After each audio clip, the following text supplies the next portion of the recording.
Hi, I'm Dexter, and that's Tom, and we're from All I.T Services. And if you'd like to know more about us and what we do, you can visit allit.services. And today, for a segment that I call Business Stuff You Should Know, we have Jeremy from Filament.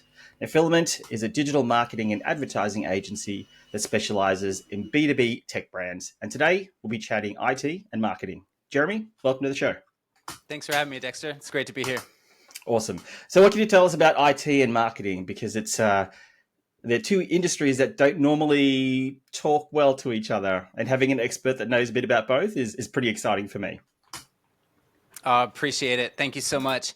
I think it's a really complicated and complex topic. IT companies, depending on whom they're servicing, are so accustomed to pushing product or brand names that they're associated with, like vendors and platforms and distributors and so on. And what we think is a real gap in the market that we're really trying to talk to business leaders about is the human element in the technology, and how are people benefiting from working together. And to make it even more complex, a lot of technology companies are working together in a partnership, either by way of distribution or reselling or adding value as a value add reseller. And so how are you taking multiple technology brands who are doing great things, but telling it in a story that makes sense together? Can often be hard. So that's where we come in, is helping translate that and make it make sense to the people that they're selling to create awareness and demand, and ultimately creating a better environment for salespeople to be solution selling as opposed to just trying to push product. So, what are some of the brands that you're working with at the moment in the tech space? So we work with a lot of channel programs. So we are sent into their partner bases to work with their partners. So we're working with the likes of Palo Alto Networks and some of their partners, figuring out how to tell a cyber story in a way that makes sense for small to medium-sized businesses right up through large enterprises. Why should we care about security when there's so much more to know about than what's hitting the headlines with the major data breaches and the extent of ransomware and so on? So that's one of the programs we're in. We do a lot of data protection with the likes of Veeam. We work in cloud with the likes of VMware, until Broadcom did a sneaky little shift with the way that they structure their partner program. Microsoft in the way that people are managing licenses on the behalf of their clients. So pretty widely spread out in that way when it comes to channel programs. And then direct into IT companies, will be working with the likes of Fujifilm and their services arm, as they're shifting away from being so heavily focused on print and product, and figuring out how they're trying to develop services and expanding that into their Australian and New Zealand growth market. And through down to managed service providers as well. So it's not just the large businesses. We've got programs to help MSPs figure out how do we get cut through? How do we differentiate ourselves? How do we have a recognizable value proposition that makes sense to our SMB clients or our mid-tier clients? And so it's pretty spread out across Australia, New Zealand, and North America as well. That's a pretty impressive list of clients that you have there. Well chuffed. Well, we're trying to do cool things, Dexter. Yeah, I bet you are. Now, what's your background? Because I know that marketing in the IT space, especially if it's B2B, can be a lot. Can be over a lot of people's heads. Acronyms, words that people don't understand. Are you from a tech background, or are you from a marketing background? How did you sort of get to specializing with the marketing for tech?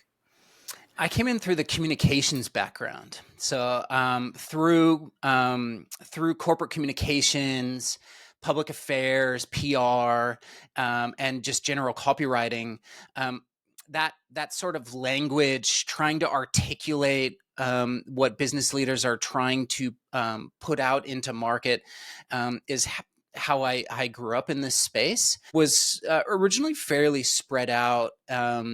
across a couple of industries. The bulk of my background was in finance originally, in financial services in Australia. I've been here 20 years now, so probably the first 10 or so years were spent in finance and financial services. Started my first agency and was then spreading out across manufacturing and distribution and a couple of other industries, and just started working with a couple of tech companies through that process, and realized that this as and not just tech but B2B tech, there was a real gap in the market in terms of helping business leaders who aren't either investing in their marketing or haven't had the ability to invest. They've built cool businesses, but they've done it off the back of hiring salespeople and pounding phones and networking and building relationships, and so there's a real opportunity to structure out a service offering as an agency that can come in and help meaningfully develop a way to generate demand, to have a pragmatic structure in place where through working with technologists and understanding what they're selling and how they're selling and whom they're selling to, more importantly, to be able to sprint straight away and not need to be taught or educated the intricacies of tech or selling tech or the complexities of the landscape. There's really long sales cycles that can be complicated when you're in partner programs and working together. And so just giving people the opportunity to work with the likes of Filament creates a frictionless experience because it's just plug and play. There's no education required, and we can really help structure a support program that makes sense for them with where they're at and what they're trying to do. Interesting. Something on your website, and to talk to a few points there, Jeremy, in terms of, and I looked at, there's a very good, I suppose you'd call it, infographic on your website in regards to the buyer journey, and it's got, what's the buyer persona, the awareness stage, the consideration stage, and the decision stage. Everyone wants to do more. At the end of the day, we all want to grow, we want to do more sales, right? And people say, the buying decision has sort of, as opposed to 5 or 10 years or 15, even 20 years, is become extended. I'm not sure it has. I think it's always been, the decision to purchase a service or a product, and particularly in tech or any industry, I think has always been a longer one. But I think people, from my perspective, have become more aware that it is a lot longer decision-making process. Talk us through, obviously, the key first component, the awareness stage.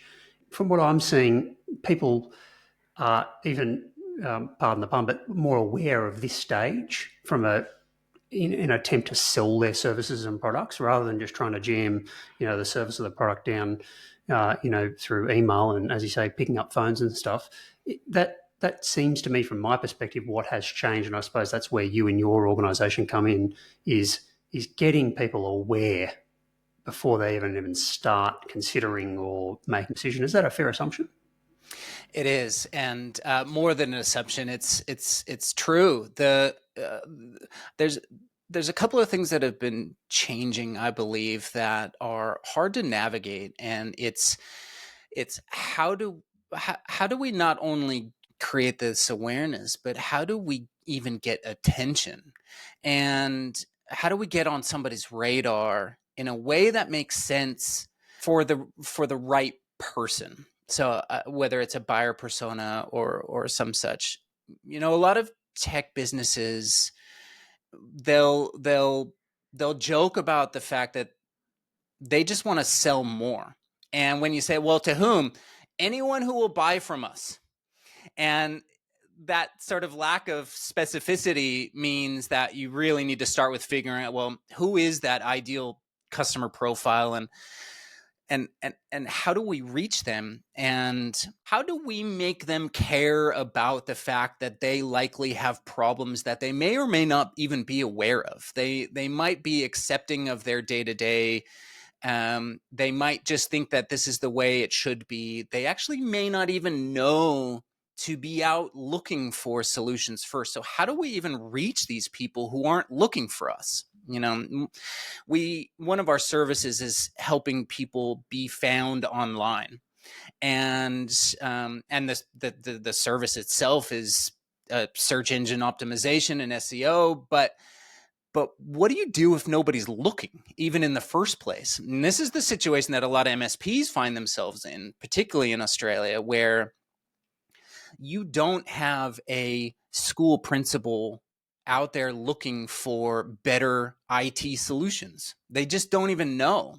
They don't know that things could be better, or they don't know what they're exposed to by way of risk, or they're managing their schools, or they're managing their universities. And if there's an IT team within that, they're busy making sure that the networking is working, and they're making sure that the lights, people aren't looking. So I think scenarios where they're thinking hard about how do we create content that they should care about, similar to what you guys are doing right now with your podcast. How are we thinking outside of the traditional channels of just email and phones and trying to sell a product or a service outright?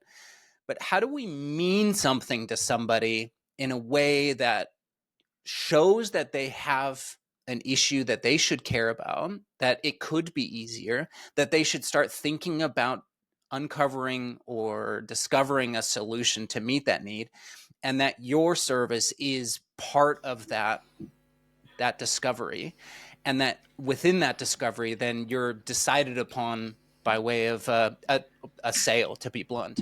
But that process of being found, reaching the right people as well, and being meaningful to them in a way that is non-salesy, it's really hard at the moment.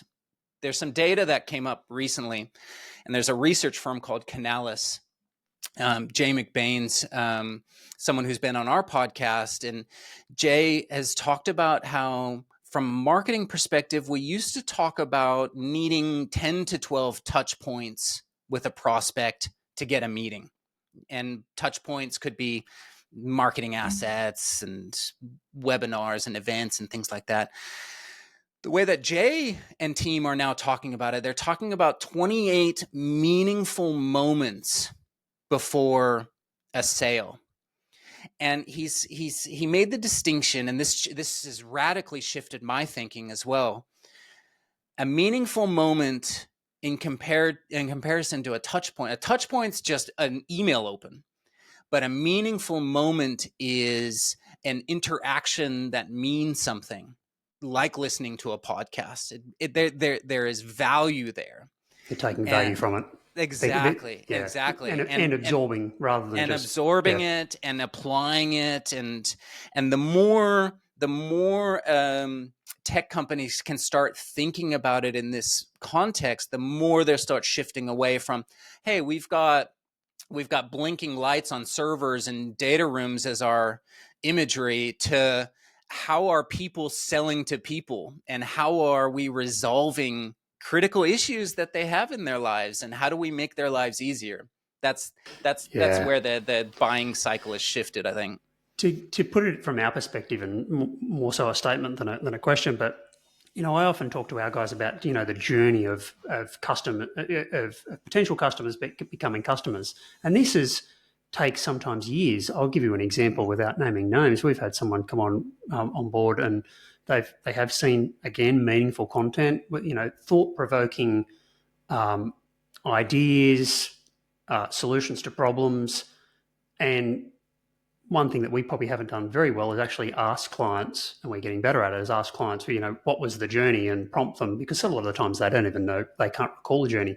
Right. What was interesting with this client is that when we start to, dug into it in a really relaxed conversation, it was like, oh, I remember seeing you talking about this, and then this, and then we had to wait quite some time. And there was a few other interactions, and saw us on LinkedIn, and then someone had mentioned us. So all these touch points, and then all of a sudden they've got a problem. They're like, we can't put up with this any longer.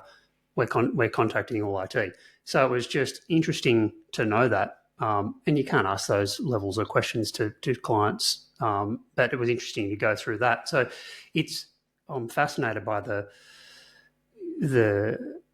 meaningful interactions, and that's what we're trying to do with our business. Talk us through what else is deemed a meaningful interaction, because every time someone watches a podcast or something like this, like, what can I actually do today or start doing that is meaningful to get those meaningful interactions?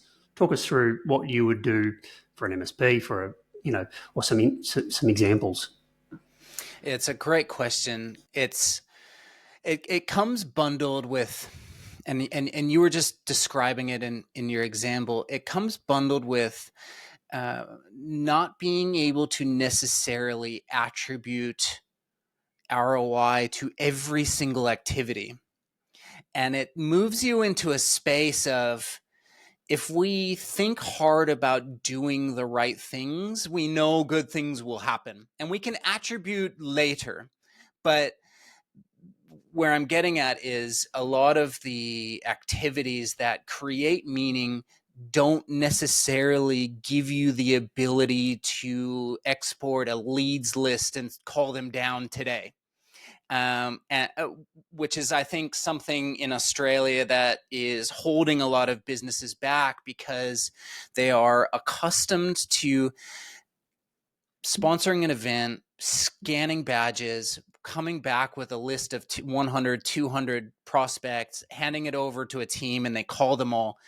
And there is an immediate ROI there. And, with podcasting, for example, you're not able to export who's subscribing or listening, but things are happening. And so there is a shift in mentality.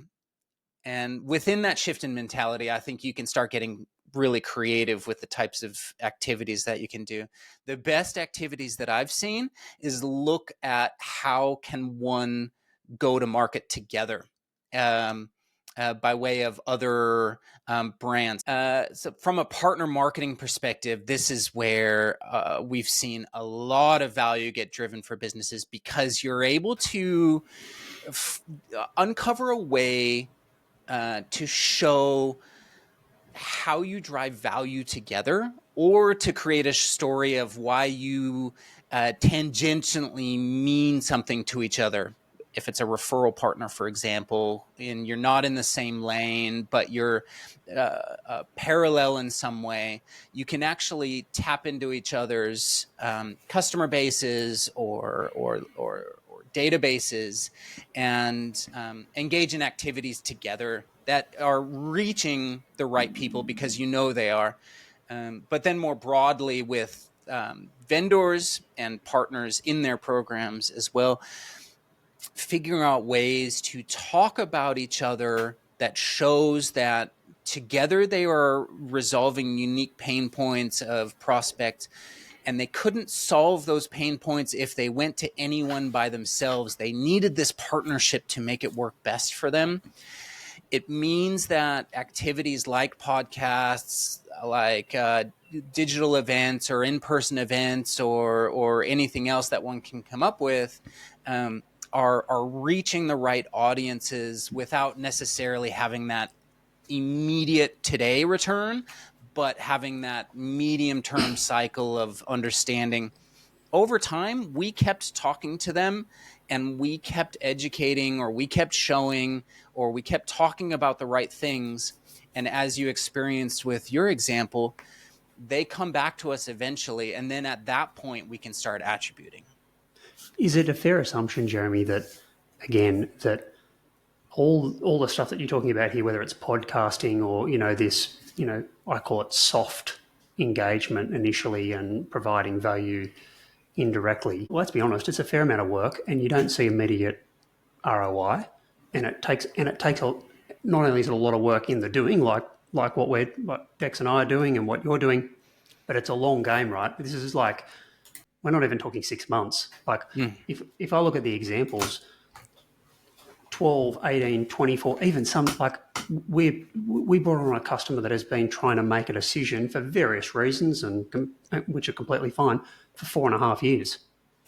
But they eventually got there, and they had their reasons, and, life and business gets in the way, but it's a long game, isn't it? And is that the main reason why sort of, I wouldn't say to be harsh, but people sort of either start and give up, or it's just too much work and don't do it, and look for those easy options, conference, badge, scan the list, outbound. It's pretty easy. Yeah, I've got a couple of responses to that. I think the first one is a little bit broader, but I think taking this approach forces leaders and businesses as a whole to get their value proposition right. And that is hard. It is really hard to take a business at any period in their cycle to figure out, are we really different? And in what way? And can that be meaningfully understood by someone? And is it so powerful or impactful that they would decide us over competitors in a competitive pitch, or if they're speaking to multiple prospects or opportunities? That's hard, and it's really confronting. And if you're talking to, or if I'm talking about founder-led teams, for example, it may not necessarily have been needed to have been thought about, because you've got guys who are calling up and they're direct selling and they're getting in front of prospects. Things are happening. But if you're taking this long-term compounding approach where you want to be found in a way that increases over time, you have to get that proposition right, such that you're able to talk about valuable things for people prior to talking to them about, as they're in a consideration phase and thinking about a service or a product, and then talking to a sales team directly. So I think that's a blocker. Once it becomes a reality of, we actually need to go into our DNA and figure out what we stand for. But then secondly, I think there's a broader blocker, which is the time. And the time to impact, as we call it internally. And engaging in activities that have a longer play out is a huge risk for people, because they're putting time cost, and they're putting investment up front, and they don't have a guaranteed payoff in a way that they're making other procurement decisions. And so it's really hard to get advice, and it's really hard to get plans and agreement that gets you in a committed way to investing into that compounding benefit. And if you're not going to see a return, if the sales cycle alone is already 12 to 24 months, and you're not even going to see a return for minimum that amount of time for activities you're taking today, that's tough. And if you don't already get it, or if you don't understand it, that commitment is tough, because you'll start investing it and you're not getting the sugar hit ROI immediately. You want to pull those funds, because your money needs to get stretched. It is really hard. Yeah, because you're getting hit by all crises all the time. So there's that. There are opportunities to look at, how do we layer, so not treating things in isolation, and how can we make a meaningful investment in things today that we know will have a future benefit? How are we planting the trees today that are going to grow over time? But at the same time, what are the activities that we meaningfully invest in today that get us those shorter returns, more immediate impacts? So that's where we want to be real pragmatic with people, to make decisions around, if you want to reach people today, you got to call them today. That's the fastest way to get in front of people. It has the quickest tail off of a return, but it has a return today. So if you need to invest in that, let's do it. But let's figure out how to make it work in and amongst a longer term investment into a demand generation process. Thanks, Jeremy. Tom, you're being extremely selfish. Marketing and IT, this is my jam, and I'm extremely happy to have Jeremy on, and you're asking all of these good questions, and I can't even say a word, so thank you for pausing. Jeremy, you mentioned creativity some time ago. and we know that the IT sector is anything but creative. How are you introducing creativity to some of these tech brands? And as you said, some of these founders are pretty much programmers, and they talk in ones and zeros. So how much creativity do you have? How much are they willing to try out? And give us some examples of some really successful and creative campaigns that you've been a part of. Yeah, it's a really good question, and something that we're really leaning into as an agency is helping tech businesses evolve from looking like everyone else, talking like everyone else, particularly when a lot of partners of a particular platform or security provider, they're all using the same kit, and therefore are usually only able to differentiate either on ultra technical features, which isn't going to elicit a conversation with anybody in the first place, or they're going to compete on brand and customer service and interpersonal relationships and the ability to always be available or to deliver better outcomes or faster outcomes or more affordable outcomes or whatever it is.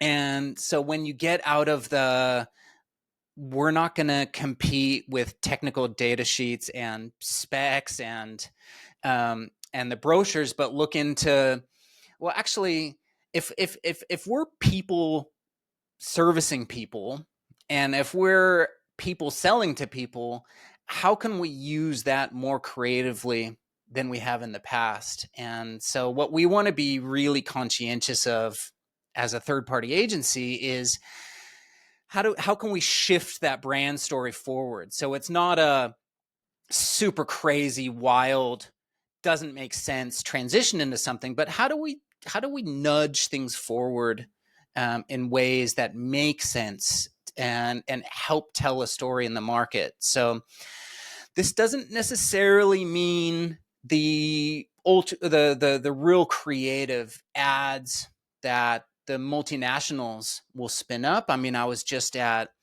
Palo Alto's event the other day, and they launched their new ad campaign, and it's got Keanu Reeves in it, and it's like this full John Wick, full Matrix. I don't know how many millions went into this, but that's what we usually think of when we think of creative, and you send some agency out to develop this. And that's not us. What we're trying to figure out is how can we nudge the creativity to start talking about topics and themes that make sense, that are not product led necessarily, but solutions led by way of delivering solutions for pain points. How can we slowly adjust how that is presented in ways that make sense? So that's where our creative comes in, is looking at ways to, how can we tell these stories visually that is different to what's in the market, and as I said, how do we do it in a way that just makes sense for a brand as well, so that they don't feel like they made a leap too far and then regret it and want to go back to looking like Microsoft again, which is pretty common. So there's guardrails there, and we just want to be real empathic to those brands and make sure it makes sense for them. In terms of a smaller business, like that doesn't have Keanu Reeves at their beck and call and the budget associated to do something pretty cool, I think people go, okay, well, I can probably do some SEO, I can probably do some email marketing. LinkedIn's obviously now a massive platform. They're obtainable. As a small business owner, often, what I've done in the past and what I see is like, okay, I want to do something. Like, I can do it myself. Admittedly, probably not very well, but they're things that you can do. What sort of a role do these things play, particularly with a skew to, small, medium-sized, founder-led type businesses? Are they still an important part in this overall mixture? Yeah, absolutely. And for those businesses that don't have the ability to allocate budget or to allocate marketing investment at all. They're heavily reliant on what they can do themselves or within their headcount. And so the items that you just talked to, or the channels that you just talked about, I think are very relevant, very meaningful, because we don't really have anything else at our disposal without investing a lot of time learning platforms. I think where the creative comes in is how you use them and what you use them for. And what we see a real massive shift on is, and you mentioned this already, how can people use LinkedIn in a way that is not a billboard? They're not just using it to advertise, and it's not just links to their website and blogs, but how can people step out of, I just push content out, to how do I use LinkedIn in a meaningful way to connect and to network, to display my thought leadership on a particular, or my expertise is probably a better way, my expertise in a particular topic, and how can I use that programmatically in a way that doesn't take up too much of my time, because I'm running my business and I'm dealing with everything that happens that will diminish my time for marketing if I try to do it all day, every day. So thinking about sustainability and commitment to keeping it up, I think that's where a creative comes in, is how can I interact with people online? How can I create a scenario for them to want to send me a direct message, or for them to ask me questions such that I can push them into a conversation with one of my sales guys, or if the founder is the salesperson, then start a conversation online first and build up some trust until they're ready to meet in person. Right.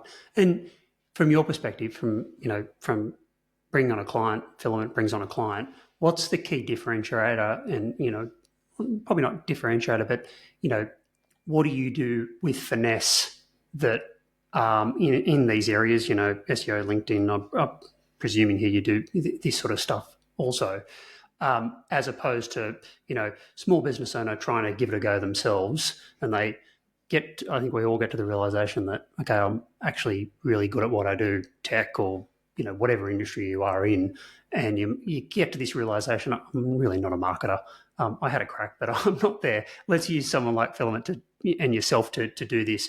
Where's the, you start developing all this stuff. Where does your finesse and value add and all those components add the value for a client?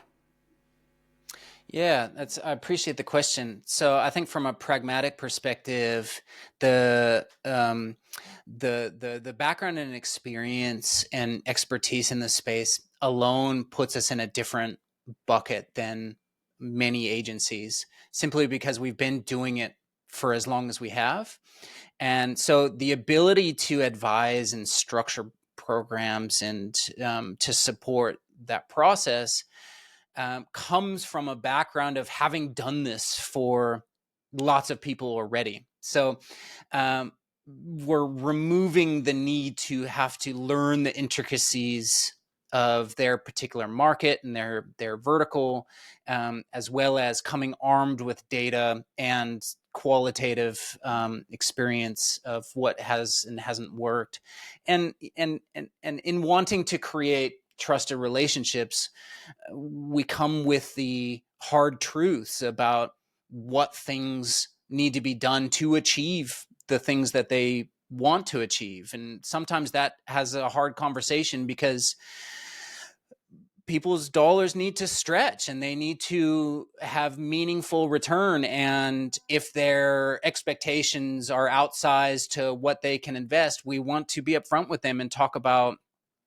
maybe certain things that they can focus on first before unlocking the opportunity that marketing can. It's I think, and it's important to be realistic about that.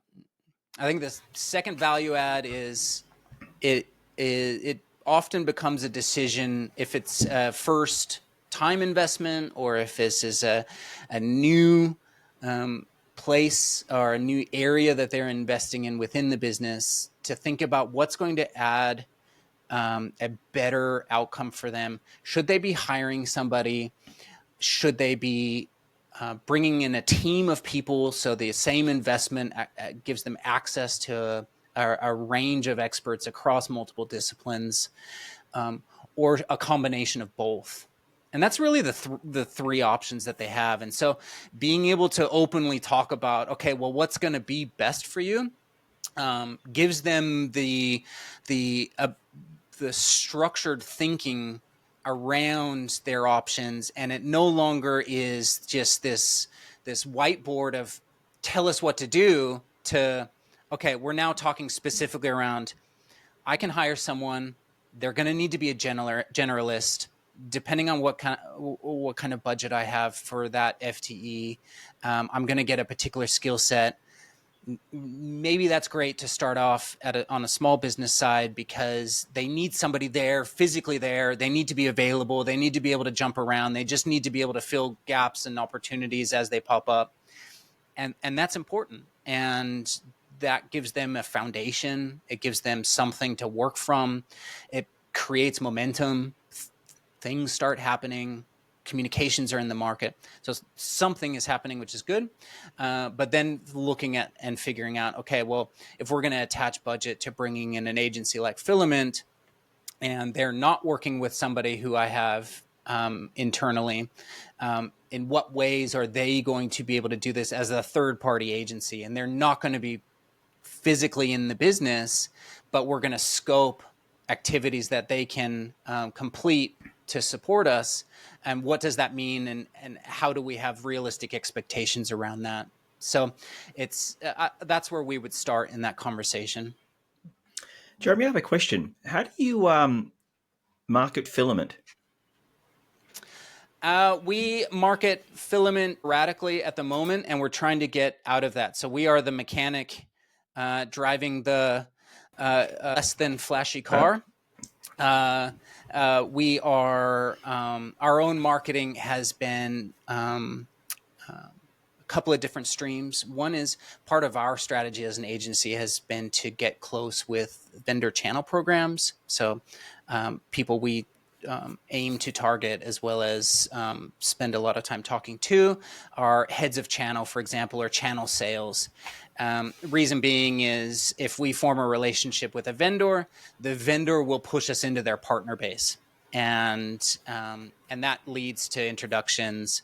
If there's marketing development funds attached to it, MDF, it means that the partner doesn't even have to pay for it themselves. So there's actually no sale there. It's the vendor knows they can send trusted guys in to do great work. There's no risk attached to their MDF that they've attached to that particular partner, and they know good things will happen.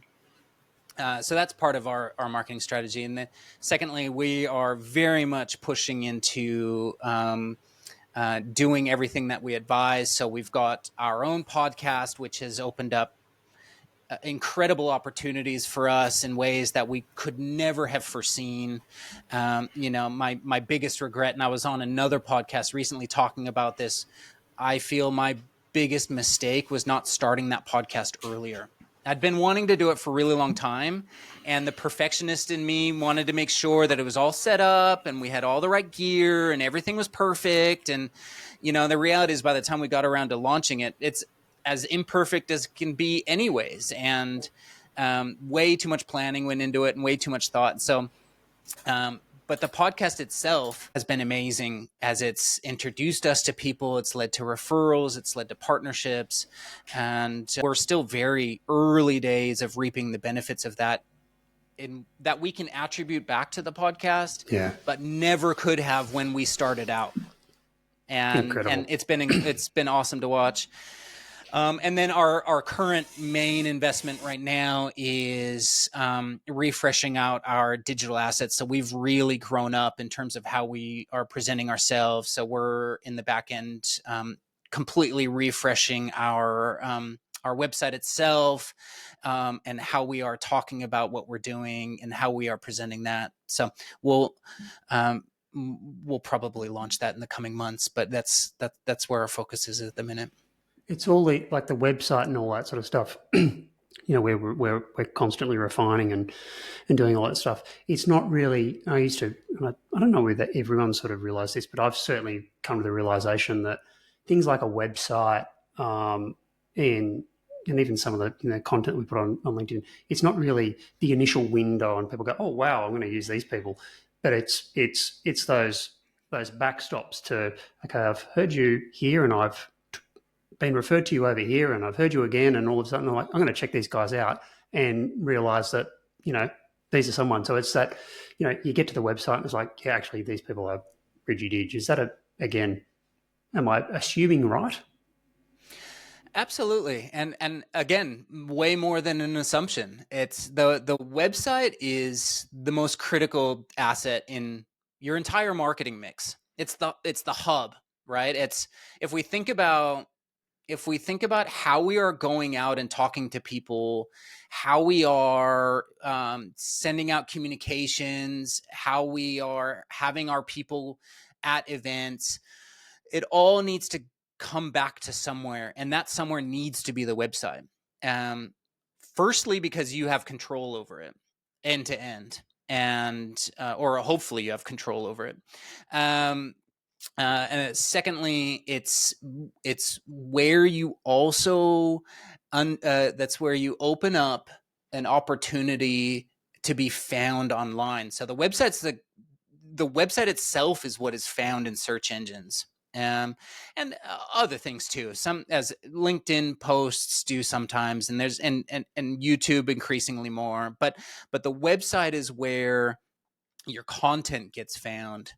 And what is hard for people to understand is if you're being found because of your service, you're probably late to the party because they've already done tons of research and they're already looking for providers, which means you're entering their sphere of thought at the point of where they're already considering a solution, which means you're probably going to be negotiating on features and cost structures and things like that.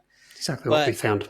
Yeah. So if you're opening up this whole journey that they've been on prior to that, with and they're uncovering content that is meaningful to them, that adds value to them, or reflects very basic search intent, where it's not necessarily pushing anything other than answering questions that people are already asking online, and then having the SEO behind the website to rank highly to be found for that.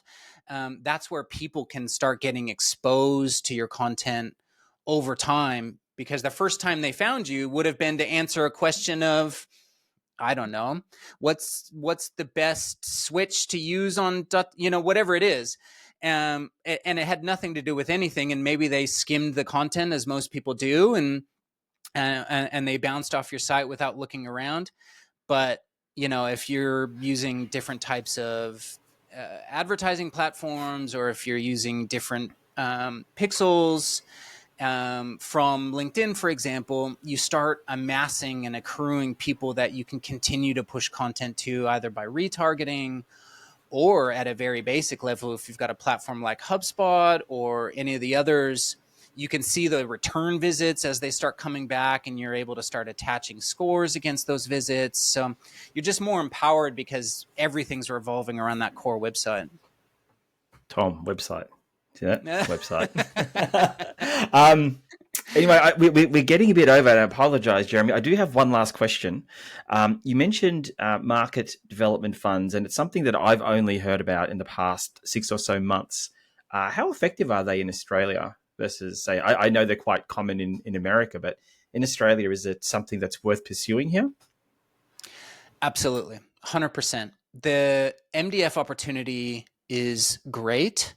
It is been going through a shift away from a period where MDF was getting splashed around by vendors. So the vendors have very much sharpened their pencils, and they want to ensure that if they're contributing to a a campaign or a marketing program, that the funds are going to be well spent and also have some ability to measure success or have some success metric that they can use to acquit the funds and go back and talk about, we spent X on this partner and this is what we got from it, and we believe we should continue to invest. And that's it's really basic in the way that I'm describing it, but the reality is any IT businesses that is in the services game or the VAR game or the system integration game, they've got all these vendors that they're working with,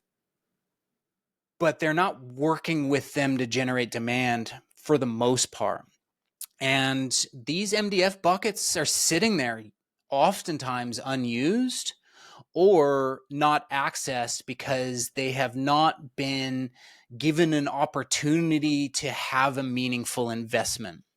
So where people still have this view that MDF is free money from their vendors have cracked down on that, and they don't want to hear about it because they don't want to just give you money to go sponsor something and or to put a explainer video on your website. They want to understand, how are those funds being utilized meaningfully for our kit as well? And so that means it's not going into just a general bucket of marketing budget and potentially benefiting other vendors. How can it be utilized in a way that is specific to benefiting the partner, but also importantly, the vendor itself? So having the right campaign planning or the right structure or the right trust levels in the account relationship management or channel sales relationship, that they can be assured that the funds will be spent in a way that